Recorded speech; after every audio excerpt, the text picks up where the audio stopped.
So we are here again. Yes, hello to our ninth podcast and maybe the last one this time, where we are answering to the question that you ask us. So we can start directly with the first one, and the first one have a lot of different type of question, Okay. and it's in French, so I will try to translate correctly in it's okay. English. Yeah. So it's like, do you recommend Denmark as a welcome country to be in? And do we have any regrets to have choose Denmark? This volunteer experience did have like a place on our future plans. And do we have any tips to have and make some friends when we didn't speak the same language? Wow. Though it's a lot, maybe we can just start to talk about is Denmark is a good welcoming country, and do we have any regrets about choosing Denmark? I think it is a very welcoming country. Like the experience, people are really polite, but I don't know. It depends on whatever you expect. Probably. Yeah.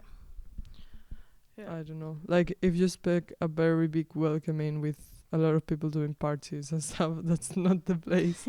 But like I don't know, there's a lot of people that are really nice with you when you start, that really try to help you with everything, but still we talk about it in the culture shock part, but you have to like try to also adapt to the lifestyle here and the social rules, and to be you who is asking to do stuff and not them that they are coming to you to help. Yeah. And also, like, I think that Denmark is a good welcome country because, as we already said, but if it is the second happiest country in the world, there is for some reason.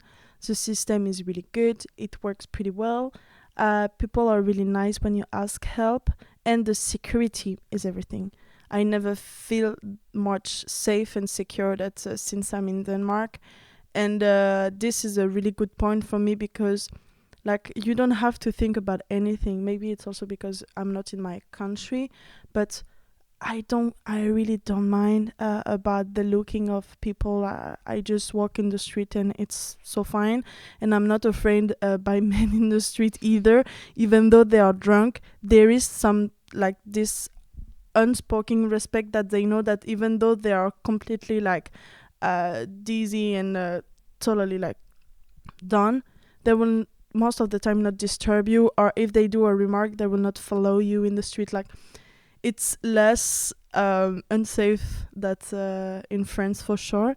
So I really appreciate that, and for sure I will recommend Denmark. Yeah. And I don't regret choosing Denmark. Like Me either. no, I mean of course you see other people like being, I don't know, in Norway and stuff, and you say, oh, that looks cute. I wish, but it's more like I don't know. Now that I'm like here, I want to like go around, and I can do that also. But yeah, like I feel Denmark, it's I don't know. Yeah. I cannot say it's the best country of the Scandinavian because I have not been here. Yeah. But for me, it's a really good one. Yeah, even though like everything is pretty flat here, there is not that much hills. The few little hills that they have are really cute. And for sure, like if you search and you live for mountains and everything, maybe it's not the country for you. But there is so many walk and hike that you can do here in the area next to where you live and everything, that I think it's one of the biggest point of Denmark. Like they know how to deal with nature and to like enjoy it with the simple way without doing structural everywhere. So yeah, I think that it's a good country. I didn't regret to have choose it. And is this volunteer experience change our future plans for next year? No, for next year, but I don't know. It make me think about things. I don't know. Like I knew that I wanted to study dentistry for next year, but now I don't know if I want to do the master in implantology or in students with special, not students, but people with special needs. So I mean, it made me think, but I'm not sure yet. For me, it's kind of different because I wanted to be a teacher. So even though it's like really specified here, and we have people with like special needs and not like students without those. I think that the fact that I want to be a teacher will arrive in my life at some point, but not right now. I don't feel ready for that, and I think that being here make me understand that I still need to experience things before being a teacher. But basically, what I have producing for next year didn't move because it's not about being a teacher. So didn't this didn't change things for me, but maybe um, how I see my future, like more far away than next year, make me change some points. And do we have some tips to make friends when we didn't speak the same language? Hmm. I mean, all like I wouldn't say all, but most of the people that are our age in Denmark kind of speak English really good. So we didn't really get to that problem. But it's true that sometimes they just want to prefer being with their friends rather than with a person that it's a foreigner, and they have to be forced to speak another language that is not Danish, which is the language that they feel comfortable with. So it can be hard, but I don't know, just go and try.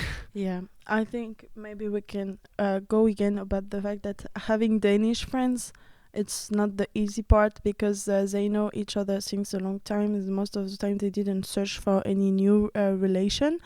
So having friends from the country is not the easy part that we have, but be part of ICYE help us because as we already told you, the only two volunteer with ICYE in the North Jutland, but the events were students. So we met some Danish and they were really nice and we have great talks and fun times together after all their friends for life. I'm not sure, but it's still that at the moment. We really enjoy the time that we spend with them, and I think it's the most important. And basically, the advice is to try to reach out to international organizations, because that's where you can actually find the people that it's like willing to meet new people that are not from Denmark. Yeah. Yeah, like I don't know, a normal Danish person, I don't know, maybe he wants to be your friend or maybe he doesn't. So Yeah, and about the English part, don't be afraid to don't that your English is not perfect. There is a lot of people who don't have a perfect English, and it works totally. We help each other. The main point is we understand each other. So you don't need to be bilingual to have some friends if it make you feel better. But yes, just try to speak in English. Don't be afraid to make to not being understand, because most of the time the level of English that you have is the same that the person were in front of you. And we have also this question: does this experience abroad made you want to travel elsewhere or even volunteer in other country? yeah, definitely. Yeah, me too. Like, and also I feel like this year helped me a lot with my perspective about travels. Like, I knew that it was important for travel, but I thought that it was just for vacationing.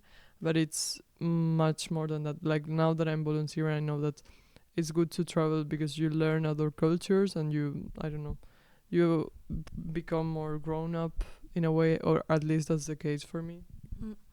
Yeah, I think that it makes me want to travel also, and maybe to think about doing an Erasmus. Think that I was really afraid, and why I choose to be a volunteer also. So maybe I feel more comfortable at the idea to do an Erasmus in the next years. But yeah, even to travel with friends and everything, to also have some tips to travel cheaper, and to take all the good the good tips that we can have, because especially here in the Nordics country, it's so expensive. So all the great little tips are good to take. So yeah, basically it makes me more international for sure, at least European vision. Yeah.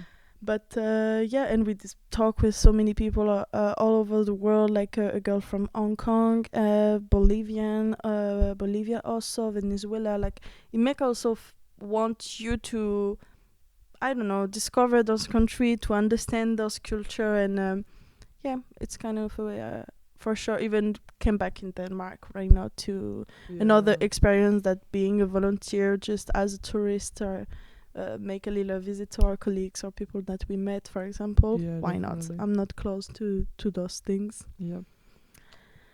So I think this is it.